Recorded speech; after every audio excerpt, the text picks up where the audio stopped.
प्रिय किसान भाइयों, डियर स्टूडेंट्स, जैविक खेती से जुड़े हुए सभी देवियों एवं सज्जनों, मैं doctor DK. Singh, professor Pantnagar university. जैसा कि मैं पिछले वीडियोस में भी आपको जैविक खेती के बारे में बताता आ रहा हूँ, आज मैं आपको ये बताऊंगा कि जैविक खेती के अंतर्गत पोषक तत्वों के कौन कौन से स्रोत होते हैं। जो पोषक तत्व जिनको किसान भाई लोग नाइट्रोजन या फास्फोरस, पोटेशियम, जिसको कि यूरिया के रूप में, डीएपी के रूप में या एनपीके के रूप में देते हैं, उसका उसके कौन कौन से स्रोत हैं, उसका प्रबंधन कैसे किया जाए। क्योंकि जैविक खेती के अंतर्गत ये सबसे महत्वपूर्ण एस्पेक्ट होता है, सबसे महत्वपूर्ण जानकारी होती है। बिना इसके जैविक खेती संभव नहीं है। प्राय लोग बहुत बहुत तरह की बातें करते हैं, जैसा कि पिछली वीडियो में भी मैंने थोड़ा सा बताया था कि ये डाल दीजिए, कुछ माइक्रो ऑर्गेनिज्म डाल दीजिए, कुछ बायो फर्टिलाइजर डाल दीजिए, कोई कंपोस्ट की ज़रूरत नहीं है, किसी की ज़रूरत नहीं। ये सारी चीज़ें ये मिथ्या है, मिथ है, सारी चीज़ें ये गलत हैं। पोषक तत्वों की ज़रूरत सभी फसलों की होती है, विशेष रूप से धान, गेहूँ, गन्ना, जितने न्यूट्री सीरियल्स हैं इनको, और नाइट्रोजन जो कि किसान भाई लोग यूरिया के रूप में देते हैं, ये बहुत आवश्यक है। और बिना इसके खेती करना, जैविक खेती करना असंभव है। तो आपको बताऊं कि इसके क्या क्या स्रोत हो सकते हैं। किसान भाई लोग, सबसे महत्वपूर्ण ये है कि आप जैविक खेती जब कर रहे हो तो जो भी आप उत्पाद लेते हो, जो भी फसल आप लेते हो, उस फसल का जो हमारे खाने की चीज़ें या जानवरों को खिलाने की चीज़ें, केवल उसी को बाहर निकालें खेत से। बाकी उसका भूसा हो, बाकी उसकी पत्तियां हो, या उसके डंठल हो, या जैसे आप सब्जियां लेते हैं, गोभी लेते हैं, गोभी की पत्तियां और सारे उसके डंठल, ये सारी चीज़ें पुनः इसको खेत में डाल दिया जाए। इससे क्या होता है कि सारे न्यूट्रिएंट का रिसाइकलिंग होता है। क्योंकि बहुत सारे पोषक तत्व, नाइट्रोजन हो, फास्फोरस हो, और विशेष रूप से सूक्ष्म पोषक तत्व पोटेशियम हो, इवन धान के जो फसल होती है उसके स्ट्रा में, उसके भूसे में, या उसका जो पुआल बोलते हैं जिसको, कि उसमें 2/3 पोटेशियम होता है, 1/3 केवल दाने में जाता है। तो इस तरह से इनके जो, जिनको कि हम इंग्लिश में बाई प्रोडक्ट भी बोलते हैं, या इनके जो भी पत्तियां हैं, जो भी और जो अवशेष हैं, वो अवशेष खेत में ही रह जाए, खेत में ही इनको मिला देना चाहिए। तो एक सबसे बड़ा ये ध्यान देने योग्य बात होती है कि किसान भाई लोग जो भी केवल खाने की चीज़ें, हमारी खाने की चीज़ें जो मनुष्यों को खिलाई जाती, जो हम लोग खाते हैं, या फिर जो जानवरों को खिलाया जाए, बाकी सारी चीज़ें उनको रिसाइकिल कर दें, उनको पुनः उसी खेत में मिला दें। इससे बहुत सारे पोषक तत्व जो है उनका रिसाइकलिंग हो जाएगा, वो पुनः खेत में चले जाएंगे। क्योंकि ज़मीन जो होती है, मिट्टी जो होती है, वो बैंक की तरह काम करती है। आप हमेशा निकालने, उसमें जब तक नहीं डालेंगे तब तक उसमें से निकाल नहीं सकते। तो एक ये सबसे बड़ा महत्वपूर्ण बात होती है कि उसमें जो भी पोषक तत्व हैं वो उनको रिसाइकिल किया जाए। दूसरा, जैसा कि मैंने पिछले वीडियो में भी बताया था कि ग्रीन मैन्योर, हरी खाद, ये बहुत बढ़िया स्रोत होता है। ये सबसे अच्छा स्रोत माना गया है अभी तक जो हमने पाया है, तो इनका यूज करें।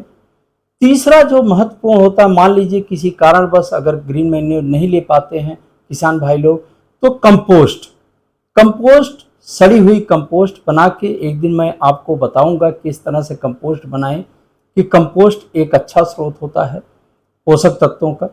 कंपोस्ट में भी जो वर्मी कंपोस्ट होता है, जो केचुए की खाद होती है, वो सबसे अच्छा, सबसे बढ़िया होता है। हरी खाद के बाद जो केचुए की खाद होती है वो सबसे अच्छा माना गया है, और बहुत आसानी से, इसको भी हम आपको अलग से एक वीडियो में बताएंगे, बहुत आसानी से केचुए की खाद बनाई जा सकती है। चूँकि ये केचुए की पेट से होके निकलता है, तो इसमें बहुत सारे एंजाइम्स होते हैं, बहुत सारे विटामिन्स होते हैं, और जो पोषक तत्व होता है, वो पोषक तत्व का उनका कंसंट्रेशन, उनकी जो पोषक तत्व की मात्रा होती है वो भी उसमें बढ़ जाती है। तो ये ग्रीन मैन्योर के बाद जो केचुए की खाद होती है, ये सबसे अच्छा स्रोत माना गया है। इसके अलावा जैसे कि मैंने बताया कंपोस्ट, कंपोस्ट बनाते समय भी कुछ इनरिच्ड कंपोस्ट होते हैं जिनमें कुछ माइक्रो ऑर्गेनिज्म या बायो फर्टिलाइजर ऐड करके भी कंपोस्ट बनाया जाता है। ये इस तरह से आप कंपोस्ट बना लें तो कंपोस्ट एक अच्छा स्रोत होता है। इसके अलावा खलियां होती हैं, बहुत सारी खलियां हैं, नीम की खली है, अरंडी की खली है, सरसों की खली है। ये बहुत बहुत इसमें प्रचुर मात्रा में नत्रजन मैं बार बार आपको किसान भाई लोग या डियर स्टूडेंट जो भी जैविक खेती से जुड़े हुए लोग हैं उनको मैं बताना चाहता हूँ, नत्रजन प्रबंधन सबसे महत्वपूर्ण होता है। विशेष रूप से धान्य फसलों जैसे गेहूं, धान, गन्ना, मक्का और न्यूट्री सीरियल, इन सब में अगर आप नत्रजन का प्रबंधन कर ले गए तो आप समझ लीजिए सारे पोषक तत्वों का प्रबंधन ऑटोमेटिकली हो जाएगा, क्योंकि जैविक में और बहुत सारे पोषक तत्व जो जैविक खाद्य होते हैं उसमें स्वतः पाई जाती है। तो नत्रजन प्रबंधन ही सबसे महत्वपूर्ण होता है। तो इसके लिए कंपोस्ट बढ़िया सड़ा लें। और जो मैंने बताया अभी खलियां, जो खलियां हैं, नीम की खली है, सरसों की खली है, अरंडी की खली है, इन सब खलियों का भी इस्तेमाल, इसमें 5% से लेके और 7% तक नत्रजन पाया जाता है। इन खलियों का जैसे कि नीम की खली है, अगर नीम की खली 5 कुंटल, 2 कुंटल प्रति एकड़ या 5 कुंटल प्रति हेक्टेयर के हिसाब से हर साल डालते रहते हैं तो उसमें धीरे धीरे एक तो दीमक की समस्या दूर हो जाती है और दूसरे उसमें जो पोषक तत्व होते हैं, पोषक तत्व ये रेडी अवेलेबल होते हैं, जैसे आप अप्लाई करते हैं पोषक तत्व अवेलेबल हो जाते हैं। इसी तरह से मस्टर्ड जो सरसों की खली है, सरसों की खली डालने से हमने ये पाया है कि और भी जगह पे रिसर्च हुआ है हम लोगों का कि अगर 2 कुंटल प्रति एकड़ के हिसाब से डालते हैं या 5 कुंटल प्रति हेक्टेयर के हिसाब से डालते हैं तो उसमें खरपतवार भी थोड़ा कम उगते हैं। तो सरसों की खली हो गई, अरंडी की खली हो गई, इन खलियों का अगर आप रेगुलर कंटिन्यूअस रूप से आप डालते हैं खेत में तो बहुत सारी समस्याओं से निदान के साथ साथ जो नत्रजन पोषक तत्व हैं ये उसमें पाए जाते हैं। इसके अलावा नीम की जो खली है, अगर उसको आप पानी में भिगोगे, चाहे जो भी खली हो, ये सरसों की भी खली हो, नीम की भी खली हो, इनको पानी में भिगो लिया, जैसे कि मैंने बताया था कि जब आप नर्सरी प्रबंधन करते हैं उसमें भी आप छिड़काव कर सकते हैं, मुख्य फसल में भी छिड़काव। नीम की खली इसको भिगो लिया, भिगो के इसका अर्क निकाल लिया, इसका तत्व निकाल लिया, उस तत्व को आप अगर छिड़काव करते हैं तो उसमें जो है कीड़े भी नहीं लगेंगे, साथ साथ उसको पोषक तत्व भी फसल को मिल जाए। तो ये जो खलियां हैं ये बहुत ही महत्वपूर्ण की होती हैं। इसके अलावा सारे बायो फर्टिलाइजर्स जिनको जैव उर्वरक बोलते हैं, जैव उर्वरक भी एक अच्छा स्रोत होता है। इनको भी इसका एक अलग से हम आपको वीडियो बना के आपको दिखाएंगे कौन कौन से बायो फर्टिलाइजर किस तरह से इनका उपयोग कर सकते। तो हमने ये पाया है कि जैविक खेती के अंतर्गत इंटीग्रेटेड अप्रोच, इंटीग्रेटेड जैविक जो खादें हैं, विभिन्न प्रकार की जो जैविक खादें हैं, अगर इनका सबको थोड़ा थोड़ा करके कुछ मात्रा कंपोस्ट की ले लें, कुछ मात्रा आपके वर्मी कंपोस्ट की ले लें, कुछ मात्रा आप जो इनरिच कंपोस्ट बनाए हैं, जो माइक्रो ऑर्गेनिज्म डाल के, सूक्ष्म जीवाणुओं को डाल के कंपोस्ट बनाए हैं, उनकी मात्रा ले लें, कुछ मात्रा बायो फर्टिलाइजर, ये जो जैव उर्वरक होते हैं इनको भी कंपोस्ट में मिला के डाला जाता है, अगर और कुछ मात्रा खलियों के ले लें, जैसा कि हमने बताया 2 कुंटल प्रति एकड़ के हिसाब से या 5 कुंटल प्रति हेक्टेयर, तो इसको बोलते हैं इंटीग्रेटेड अप्रोच। जिस तरह से किसान भाई मैं आप लोगों को बताना चाहता हूं कि हम लोग जिस तरह से अगर बहुत सारी खाने के आइटम होते हैं बुफे सिस्टम में और हम सारे खाने को थोड़ा थोड़ा खाते हैं तो हमें बहुत पसंद आता है, बहुत अच्छी तरीके से उसको हमारा इंटरेस्ट बढ़ता है। इसी तरीके से पौधे भी अगर इनको विभिन्न स्रोतों से दिया जाता है, कई स्रोतों से दिया जाता है, इन सब स्रोतों से अगर मिलता है कई स्रोतों से तो पौधे उसको ज़्यादा पसंद करते हैं। और इन सब स्रोतों को देने के लिए ये दिमाग में होना चाहिए कि क्योंकि हमें 2-3 चीजों का ध्यान देना होता है। एक तो ये है कि मृदा में लंबे समय तक पोषक तत्व का प्रबंधन, पोषक तत्व बना रहे और ऑर्गेनिक मैटर मृदा में बना रहे। दूसरा हमें यह ध्यान देना होता है कि पौधे को टेम्पोरल, मतलब समय समय पर एक फसल है, चाहे वो धान हो, चाहे गेहूं हो, चाहे मक्का हो, चाहे जो फसल हो, उसको समय समय पर कितना पोषक तत्व चाहिए उसका ध्यान देना होता है।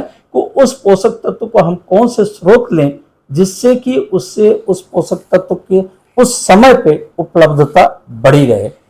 इसी प्रकार से मिड टर्म करेक्शंस उसको बोलते हैं। अगर किसी पोषक तत्व की, चाहे नाइट्रोजन हो, चाहे फास्फोरस हो, चाहे किसी पोषक तत्व की अगर कमी आपको दिखती है, विशेष रूप से और पोषक तत्व तो नहीं लेकिन नाइट्रोजन की कमी दिखती है कभी कभी, तो इसके लिए आप ये जो खलियों का अर्क है या गौमूत्र है या इस तरह से बहुत सारी चीजें हैं, पंचगव्य है, उस पर एक अलग से लिक्विड मैन्योर जो होता है कैसे बनाएं उसका हम अलग से आप किसी दिन एक वीडियो बताएंगे आपको।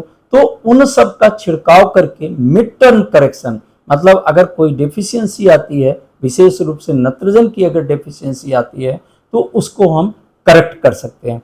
अगर आप किसान भाई लोग इस तरह से प्रबंधन करते हैं, जैसे अभी धान लगा हुआ है, तो धान में हमने क्या किया कि हमने ग्रीन मैन्योर लिया, हरी खाद उसको मिला दिया।